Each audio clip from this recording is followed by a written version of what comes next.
My name's Danny Rectory. I came here with my family around 1961, 62. Can't remember when we first came, but actually we came when we were in the old church over by the airport, though, and it's right where the entrance to the airport is now. And the springs it was named after are under the road there, so they've been gone too.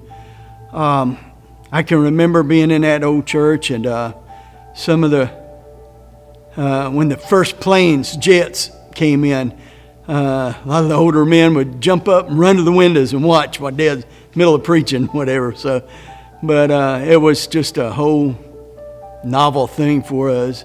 Another thing I remember over there was Preacher Buddy and Ann. They would come over for revivals.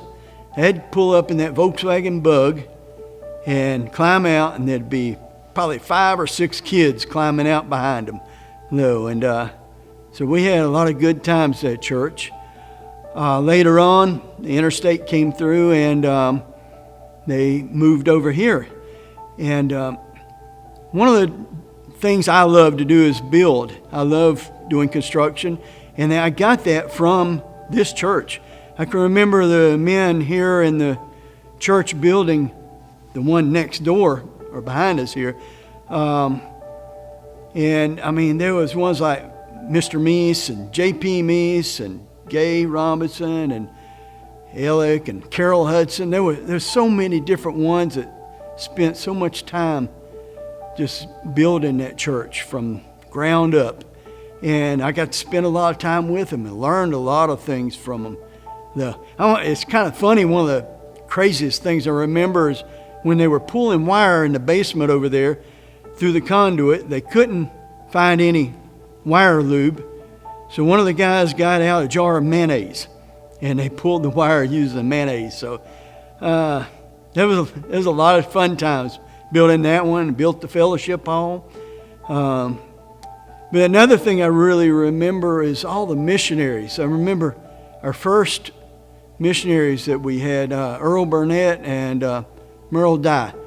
And Mom and Dad would always have them come through and stay at our house, and different others. I remember one from Ecuador. I can't remember their name, but that was another thing that Mom and Dad just put into my life, into my heart, was seeing missionaries, and put into this church right here too, and supporting them. And they said, as long as the church is supporting missionaries, it's going to continue to live.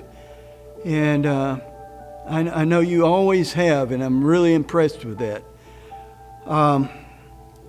Other things I remember as we continued to grow, and the church grew a lot. We had bus ministry, had a lot of different things going on. And remember the Bible schools and having a mile of pennies they would collect. And so there was a lot of young people come up to me now, and their grandparents, saying, I was in that Bible school. I thought, wow. But anyway, now I'm a grandparent. But anyway, there've been so many memories here. And Mom and Dad just really spent their life instilling that in my sister and I and my brother. I can remember them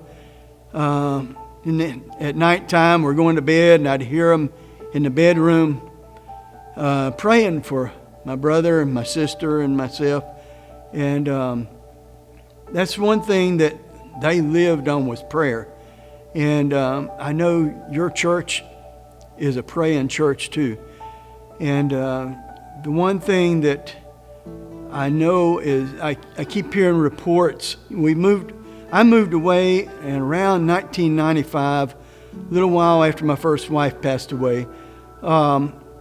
But I keep getting reports back from your church how it's continuing to grow and continuing to be kind of like the Philadelphia church in Revelation, and to love Jesus. And I'm very, very pleased with that. So I want to congratulate you on a 150-year anniversary. Mom and Dad came here to Bowling Springs in the early 1960s. He stayed here for 37 years, and he loved this church. And he always felt like he would die in this church. But late in his ministry, one of the big key things, he loved to visit. He loved to go to people's houses. He loved to go into hospitals and visit. But his polio was catching up with him, and he was just physically getting where he could not walk. He could not, especially VA hospital. He loved to go there. It's just too long of a walk. And he finally decided in December, I think it was 1995, that he was going to have to retire. He needed a younger pastor, somebody that could do this. And you know, he always loved his church. He never turned his back on it. He just loved being here. When I think of Boiling Springs, I think of your faithfulness. You know, the people who are here, the older ones particularly, so faithful, and so many young ones have come.